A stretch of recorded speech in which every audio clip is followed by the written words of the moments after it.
Attorney Poa, if you are ready, you may proceed with your oral arguments on the twin motions filed by the prosecutors. You may proceed, sir, when you're ready. Thank you, Your Honor. You have 15 minutes.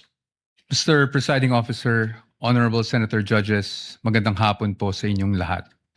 The issue before the impeachment court today is not whether you possess the power to issue a subpoena.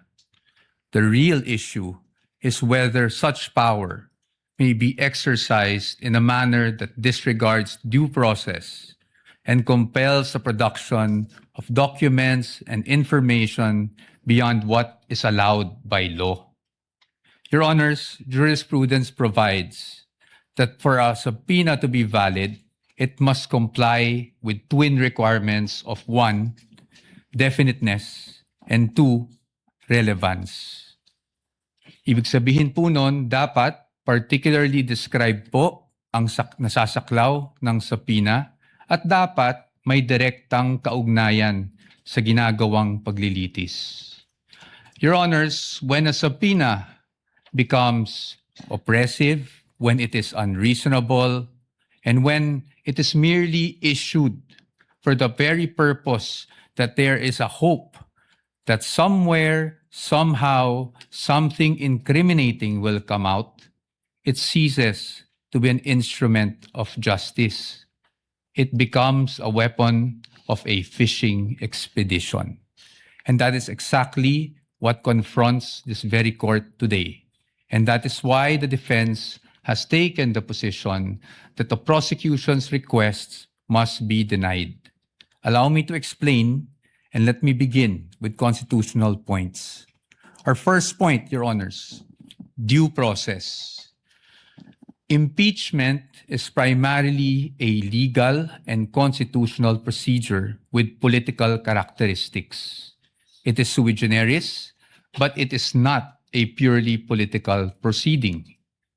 Ibig sabihin po nun, the Bill of Rights, especially the due process clause, applies in all stages of the impeachment process. Your Honors, those are not my words. Those are the words of the Supreme Court in Duterte versus House of Representatives. And that is the law of the land. When we speak of due process, we offer a simple proposition that evidence must be present to support each and every accusation. Pero hindi po yon yung nangyari dito. Balikan po natin kung saan nagsimula itong proceeding na ito. I have here with me, Your Honors, copies of the Saballa and Cabrera complaints, both filed before the House of Representatives. Both accused the Vice President of allegedly amassing unexplained wealth, both with voluminous attachments, yet not one attached a document to support that accusation. Not a single financial transaction record, not even a single SALN. In fact, it was only after these complaints were filed, and more significantly, only after the respondent had filed her answer before the Committee on Justice, that committee started searching for evidence to somehow support these accusations through, again, the issuance of subpoenas. Your Honors, we objected then and we are still objecting now because, with all due respect, the position of the defense is that is the very definition of a fishing expedition. Your Honors, in our legal system, it is not permitted to accuse now and then just look for proof later on. That is not how due process works. Hindi po dapat natin pinapayagan yan. Moving on to my second point, Your Honors, let's talk about relevance.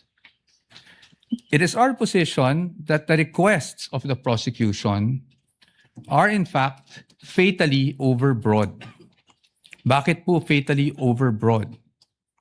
An impeachable offense is an act or omission committed while the public official is occupying an impeachable office. not before being elected or appointed to such position.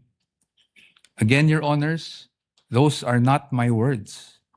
Those are the words of the Supreme Court in Duterte versus the House of Representatives. That is controlling, and that is the law of the land. Yet here, Your Honor, today, the prosecution is requesting for documents spanning almost 2 decades, almost 20 years, dating as far back as 2007. Your Honors, it is a fact na noong 2007, ang respondent ay vice mayor pa lamang.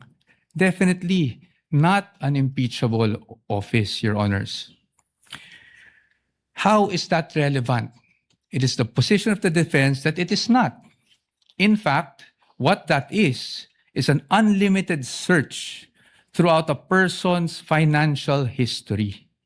That should not be allowed. Your Honors, if a subpoena is not narrowly tailored, it is oppressive. For these reasons alone, we are of the position that the request should already be dismissed. Nonetheless, if the impeachment court were to extend its utmost liberality, which the prosecution have asked for in their memorandum, we'd like to point out, Your Honors, that Congress itself, the Senate and the House of Representatives, enacted laws that specifically prohibit the disclosure of these information that the prosecution is asking for now. Let us go through them one by one. Let's start with RA 9160 as amended by RA 11521, which is the Anti-Money Laundering Act. Your Honors, the prosecution is asking for covered transaction reports, suspicious transaction reports, financial intelligence reports, again, spanning almost 2 decades. However, it is clear under Section 8A, which we are flashing on the screen right now, na bawal po yun. Disclosure is prohibited under this provision, Your Honors. It is in black and white. Meron po bang exception? Wala po. Impeachment is not an exception. Had Congress wanted to make impeachment as an exception, madali lang naman pong ilagay yun sa batas.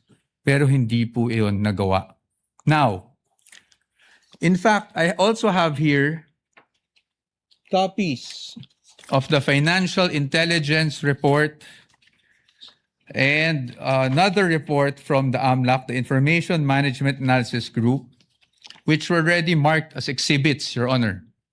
And it's in the records of the court. No?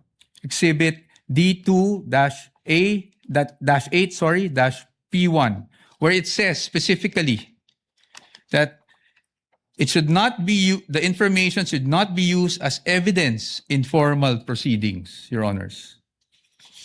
Clearly, Your Honors, to compel AMLC officials to disclose such information would be to compel them to violate the law. Let's move on now to the tax records, Your Honors. Prosecution is asking for tax records, so let's look at the tax code. Section 270 of which criminalizes disclosure of taxpayers' information. Meron po bang exception sa batas na ito? Meron po, but it is limited. Kasama po bang impeachment?